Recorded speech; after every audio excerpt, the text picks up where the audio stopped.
Bonjour, bienvenue chez HMED Technologies, formation bureautique, logiciel Microsoft Excel, niveau initiation. Aujourd'hui, on va voir le chapitre des formules de calcul et des principes de base pour créer une formule de calcul. Allons-y. J'ai mis ici un petit tableau dans lequel on va travailler et voir comment faire des formules de calcul. Le principe de base, c'est que c'est un tableau avec des dates, des produits, des prix, des quantités, et nous sommes censés calculer le total de chaque ligne et le total général. Donc, d'une manière générale, Excel, il est très fort dans ce domaine, des formules de calcul. Il nous permet de calculer des totaux, des colonnes ou de lignes de nombre. Il nous permet même d'aller plus loin, de créer par exemple des paiements d'emprunts immobiliers, de résoudre des problèmes mathématiques, etc. Donc c'est un outil, c'est un moyen de travail très puissant pour les calculs. Donc Excel utilise les formules de calcul dans des cellules, c'est-à-dire quand on veut créer une formule de calcul, il faut la faire dans une cellule. Et c'est ce qu'on appelle une cellule résultante, c'est-à-dire c'est une cellule qui va contenir le résultat d'une formule de calcul. Donc une formule de calcul, elle commence toujours par le signe égal. C'est obligatoire. On ne peut pas faire une formule de calcul sans le signe égal.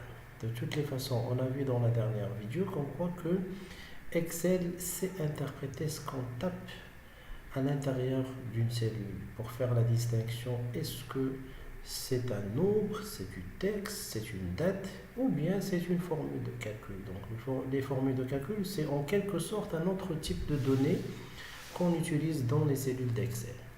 Donc quand on commence par le signe égal, Excel comprend exactement comme quoi que vous voulez faire exactement une formule de calcul. Donc on va commencer par une formule de calcul très simple qui utilise des constantes. C'est-à-dire, je veux calculer le prix de la ligne 7 avec la quantité de la ligne 7.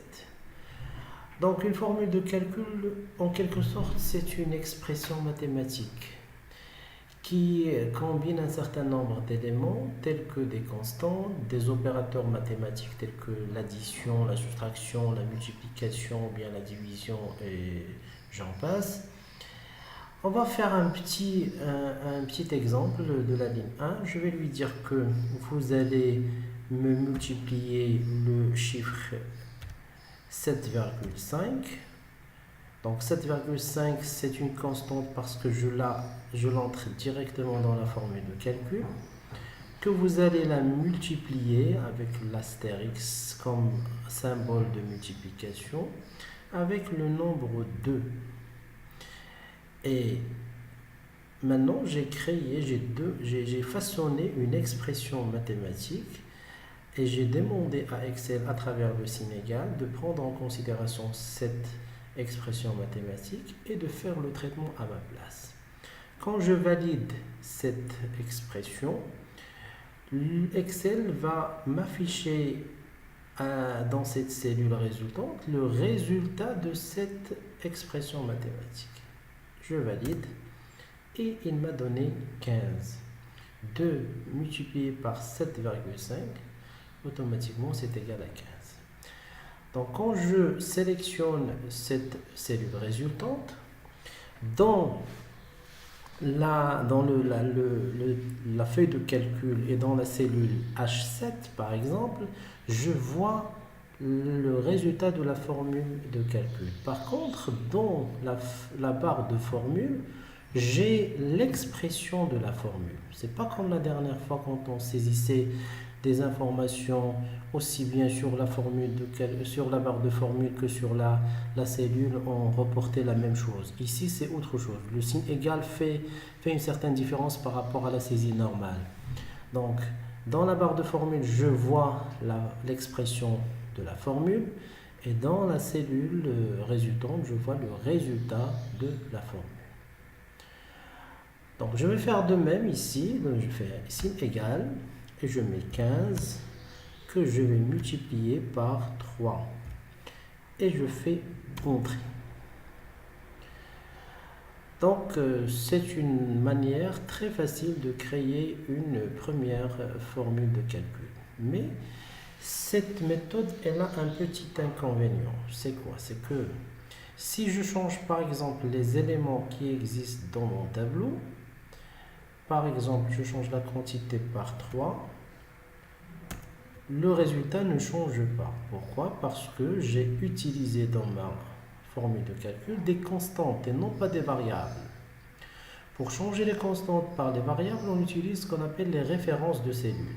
Donc, comme vous le savez très bien, chaque cellule elle a un nom. Par exemple, la cellule où il y a 7,5, c'est la cellule F7. Et la cellule qui contient la quantité 3, c'est la cellule G7. Donc, qu'est-ce que je vais faire? Je vais changer, au lieu d'avoir la valeur, je vais donner la référence de cellule conteneur. C'est-à-dire, au lieu de 7,5, je vais lui demander de prendre en considération la valeur qui va exister dans cette cellule F7. Donc, je fais F7 qu'on va multiplier par la valeur de la cellule G7. Et comme vous voyez, quand j'ai mis les références de cellules, automatiquement, lui, il a encadré les cellules qui font partie de cette expression. Donc, je confirme et automatiquement, le résultat a changé. Donc, au lieu de 15, il m'a donné 22,5 qui est le produit de 3 multiplié par 7,5. Si je change maintenant avec 5, automatiquement le résultat change. Pourquoi? Parce que maintenant, les éléments de la formule sont des variables et non pas des constantes. À la différence des constantes, c'est que je suis obligé d'intervenir dans la formule de calcul pour changer les constantes. Ici, avec les références de cellules ou bien avec les variables, je ne suis pas obligé de le faire.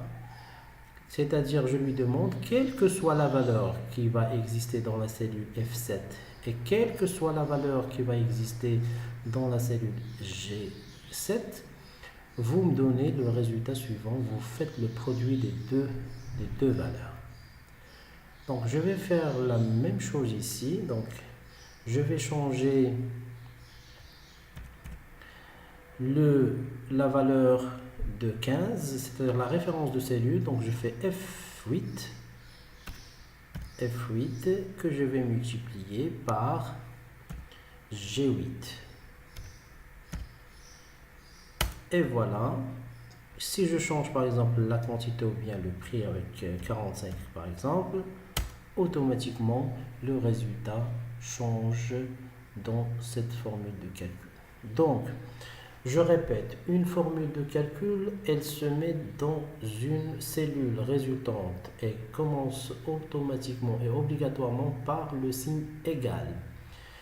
Donc, après le signe égal, on peut utiliser soit des constantes et des opérateurs arithmétiques, soit des variables, c'est-à-dire des références de cellules et des opérateurs arithmétiques. Et dans la cellule résultante, on voit le résultat de la formule. Et dans la barre de formule, on voit l'expression de la formule. Donc, cette vidéo est terminée.